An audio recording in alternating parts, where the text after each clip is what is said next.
Yo, what's going on, guys? Crispy Flakes here. Welcome to Extra Crispy. For today's video, we got FlightReacts 5 of the weirdest games in NBA history. We're gonna check this out, and because Flight being saying some weird stuff at times anyway. So you also put in the combination of weird NBA games, and it's about to get freaky up in here. I guess, man. I don't know, bro. Here we go. Let's hop into this. Flight crew, FTC, flight team, stand up. Hey man, we have 5 of the weirdest NBA games in history. Now, we all know that the NBA nowadays can sometimes be scripted, especially if, maybe. Let's be real. Honestly, if the Warriors do not win a title this year in 2020, bro, it's scripted, bro.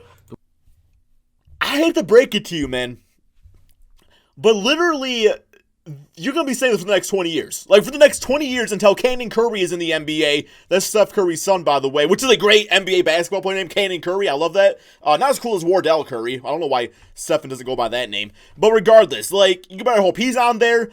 And then you better hope that, like, no, Bronny's going to be... Bronny might be towards the tail end. I can see Bronny and Steph Curry teaming up on the Warriors eventually. Sure, man. Why not? Why not? The Warriors should win it. Just because Kevin Durant's not on the team anymore does not mean we should not win a title, bro. And Klay Thompson's injured. Russell to fill the void. It's like about 5 or 6 points less that Kevin Durant was averaging. You feel me? But and defense, we don't win the ring, the NBA. And rebounding. Anyway, man, we're gonna check out what were the weirdest games to make this list. Andy Hoops always makes great content. Hey guys, we're gonna take a look at 5 of the weirdest games in NBA history. This topic is pretty straightforward, so let's get right into it. What are you doing, LeBron? Number 1, the Houston Rockets versus the Oklahoma City Thunder in 2014. Alright, for some background info, the Rockets were really good this year, finishing the season as the 4th seed in the West with a 54-28 record. Okay. They also had a top 5 offense, while playing at the 2nd fastest pace in the entire league. So in this game, the Rockets scored 73 points in the first half, which is incredible, but not exactly unexpected. However, the second half of this game is where everything just went wrong. Wow. The Rockets somehow only managed to score 19 points in the entire second half. What? Bro, talk about, like, using it all early. Or maybe, like, real props to the OKC Thunder coach for making the adjustments. Like, that's a great adjustment right there. No, not 19 in a quarter. 19 in the half. How do you do that? Lazy. They had 73 points at halftime and finished the game with 92. Damn, they lost that shit. Weird. They went 7 for 36 from That's what happens when you use all your energy and just try to show off in front of the crowd that early on. You go from 73 to 19 points. That's why you can't ever just like count anything out or count people out, man, because coaching tables adjustments turn really easily, man. Including 0 for 14 from 3. The 19 points tied for the second fewest points scored in a half in the last 50 years. And that's right after dropping 73. The other teams that scored this little were actually terrible offensively in their respective years. But the Rockets, they were one of the best offensive teams. Probably trained everybody after that half. I don't know, that's really weird. I guess it kind of makes sense though, since they are one of the more streaky teams in the league. Number 2, the Pistons at the Rockets on January 20th, 2016. What happened? It's kind of funny how the Rockets have so many weird games, but it's alright. This was another game where everything looked really normal in the beginning. The Pistons were up 9 points at halftime, which isn't that big of a deal, and the Rockets had plenty of time to make a comeback. Okay. But apparently, Coach J.B. Bickerstaff did not think so. Right at the start of the third quarter, Bickerstaff concocted this plan of intentionally getting into the penalty right away to force the Pistons to take free throws with every foul after that. So he sent in bench warmer KJ McDaniels to intentionally foul the Pistons. Imagine being KJ McDaniels. Imagine like going into the game as your job was just to foul people, man. I mean, no, that'd be. I mean, that minimum contract still not. I would do it. But see, I ain't just fouling, man. I'm taking punches, bro. Like I'm freaking throwing elbows. Like I'm using my fouls hard, man. Center Andre Drummond 5 straight times in 9 seconds. Really? And then he took him out. Now that the Rockets were in the penalty, they started sending a bunch of random players to foul Drummond to force him to take free throws for the rest of the quarter. When you think about it, this doesn't sound like a bad plan at all. Hack a Shaq. Drummond is a career 38%. That's a smart plan. Hack a Drummond. He finished the game shooting 13 for 36 from the line. Damn. Tied an NBA record. How are you a freaking professional and shooting that bad from the free throw line, bro? Big hands. The funny thing is, the Pistons still somehow won the game anyway. Got that W, man. Got that W. Plan went to waste. It's all that matters. Number 3, the Miami. See, that wasn't too crazy. Like we've I don't know when this video was made. Well, it was obviously made after 2016. So, like, Hack of Shaq, that was around. Hack of DeAndre, Hack of Dwight, all that shit was around. So, I mean, it's just like, you don't really see it as much anymore, I don't think. Do you? You don't really see it as much, which is great, because it was horrible, man. It would keep games extended by like an extra hour. Miami Heat versus the Atlanta Hawks in 2007. 2007. This game was just a normal game up until the last minute of the fourth quarter. The Hawks were up 114 to 111 with less than a minute left in the game. And this is where the strange part begins. Let's hear it. With 52 seconds left, Shaquille O'Neal of the Heat was called for his sixth foul, so he was out of the game for good. Right? The game finished normally with the Hawks winning 117 to 111. Okay. However, after the game was over, the Miami Heat organization filed a protest against the league. They claimed that the Hawks scorekeeper made a mistake sometime throughout this game where he credited an extra foul to Shaq, which should have went to Udonis Haslem. So when Shaq picked up his sixth foul at the end of the game, it was actually his fifth. So he should not have fouled out. See, but that's the thing is, like, you gotta have somebody in your organization keeping track of that. Like, there is no way in hell one person should be keeping track of all this information, right? Like, you need to literally have, like, backup to the backup. Wow. The league office realized that the Heat's protest was actually legitimate, so they granted them the opportunity to redo the last minute of this game at another time. So a few months later, they replayed the end of the game with the score starting at 114 to 111. They did that? Of the Hawks. There's no video footage of what happened in this redo, but basically neither team scored any points, and the final score was still 114-111. Are you serious? So a replayed NBA game? Nothing changes. This was also the first time the league granted a protest. That's the stupidest shit I ever heard of. Which is kind of cool. No, that's stupid. Dope, bro. That video would have went up. That shit's stupid. You gonna bring everybody together to play the last 51 seconds because the referee blew it months ago, or the the stat keeper? Like, that is. Bro, like, if you're gonna do anything like this, give me like a Zaza Pachulia, Shaquille O'Neal shootout, something like that. Like, I don't know, man. Or give me like a 1v1. Like, I'm not gonna bring everybody back months later. Hell no. Y'all, why did they not put that out there? This game was the epitome of the Chicago Bulls in the year after Jordan's second retirement. After winning the 1998 NBA title, the Bulls basically blew up their entire team and kept only a few players.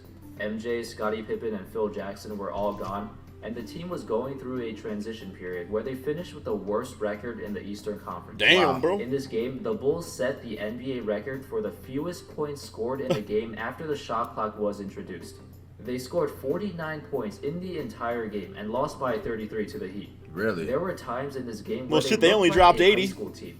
At this time, their best player was Tony Kukoc, who had a pretty good season, but only managed to score 10 points on 4 of 16 shooting. Crazy enough, those 10 points by Kukoc were more than 20% of the Bulls' total points in this game. Because he was jacking up all those other Shows misses. how ridiculously bad they were. There's nothing else to say about this game. I just thought I'd talk about it, since the Bulls played so poorly that they still hold the record for fewest points scored up until this day. Damn, bro, I just realized that 49 points for a pro team. And finally, at number 4. Ooh, what you know about this Warriors team? Hey, only real Warriors fans can, you know what I'm saying, represent. You know what I'm saying? You young kids, you young bandwagoners, get it. I had to pause this ASAP. You know what I'm saying? Yeah, I'm about to pause too. There we go. Okay. Right in 5 seconds right now, you're not a true Warriors fan. Come on. What you know about the Mississippi Bullet? What you know about Monte Ellis before Steph Curry came? Bro, I wish they worked out, man, low-key, man. I would have been a fucking bomb-ass backcourt, bro. You know what I'm saying? But, you know, they got two different egos. Y'all take Klay you know Thompson over I feel Monte. because it was Monte's team, realistically. I mean, it's kind of a battle between if it was Monte's team or Baron Davis's team. Yeah, Monte's you know what I'm saying? But I feel like team. Monte was more like of an elite fan favorite type of player, you know? I feel like Baron Davis is more like a playoff player, you know what I'm saying? But anyway, you know, he basically was the leader of the team, and then, you know, Curry, which is just, you know, he's better than, you know, of any type of legend going on in this decade. You know, he comes out with this rare talent, and he's just like, bro, damn, he's not going to just take over like that. So, you know, man, bro, I wish they would have worked out, but hey, it is what it is. But, bro, yes, this is just like throwback nostalgia, bro. 5, the Warriors versus the... Wait, what? Worked out, but hey, it is what it is. But, bro, yes, this is just like throwback nostalgia, bro.